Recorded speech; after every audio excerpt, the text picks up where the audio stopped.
দিনাজপুরের ফরিদগঞ্জ উপজেলায় diabetic centre and general হাসপাতালে অপারেশনের পর এক প্রসূতির মৃত্যুকে কেন্দ্র করে উত্তেজনা ও সংঘর্ষের ঘটনা ঘটেছে। এ সময় নিহতের স্বজন ও হাসপাতাল কর্তৃপক্ষের মধ্যে পাল্টাপাল্টি হামলার অভিযোগ ওঠে। আমার মায়ের বালা চিকিৎসা এরা দেয় না, এরা দেয় না, ঢাকা হারাই দিয়েছে। এরা রাতের 12টার দিকে তারা সিজার করিয়া লাইছে, করি আমার মায়ের জিডো দেওয়ালের লগে। আমার মনে হয় 5 মিনিটে যাইছিলাম, আমার মায়ের শুধু বুক ব্যথা, হেড ব্যথা শুরু হয়েছে, চোখ মুখ কোথায় আমার মায়ের চাইতে যায়।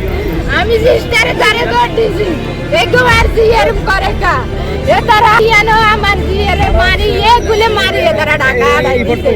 নিহত প্রসূতির নাম তানজিনা আক্তার। তিনি উপজেলার রূপসা দক্ষিণ ইউনিয়নের রঘুনাথপুর গ্রামের বাসিন্দা। পরিবারের সদস্যদের সূত্রে জানা যায়, গত 22 মার্চ রাত প্রায় 11টার দিকে তানজিনার প্রসব ব্যথা উঠলে তাকে দ্রুত ফরিদগঞ্জের ডায়াবেটিক সেন্টার অ্যান্ড জেনারেল হাসপাতালে নিয়ে যাওয়া হয়। সেখানে কর্তব্যরত চিকিৎসক তাকে দ্রুত অপারেশন থিয়েটারে নিয়ে অপারেশন করেন।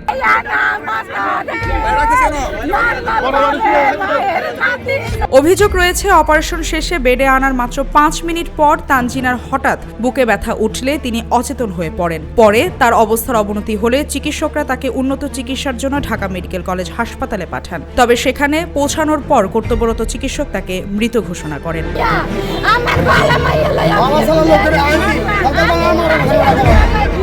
এই ঘটনায় ক্ষুব্ধ হয়ে গত 23 মার্চ বিকেলে নিহতের স্বজনরা হাসপাতালের সামনে বিচারের দাবিতে অবস্থান নেন। এ সময় তাদের সঙ্গে হাসপাতাল কর্তৃপক্ষের লোকজনের বাকবিতণ্ডা শুরু হয়, যা এক পর্যায়ে সংঘর্ষের রূপ নেয়। উভয় পক্ষের মধ্যে পাল্টাপাল্টি হামলার ঘটনা ঘটে। একই সময় তৃতীয় একটি পক্ষ সংঘর্ষে যোগ দিয়ে পরিস্থিতি ঘোলাটে করে। এ সময় হাসপাতালের সামনে কয়েক দফা হামলার ঘটনা ঘটে।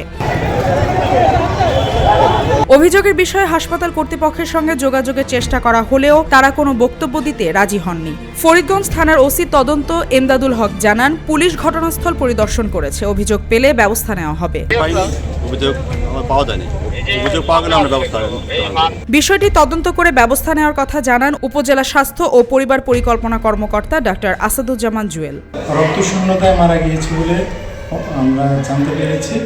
বিস্তারিত তদন্ত শেষে বাকিটুকু বলা যাবে। মালিহা চৌধুরী, আয়না টেলিভিশন।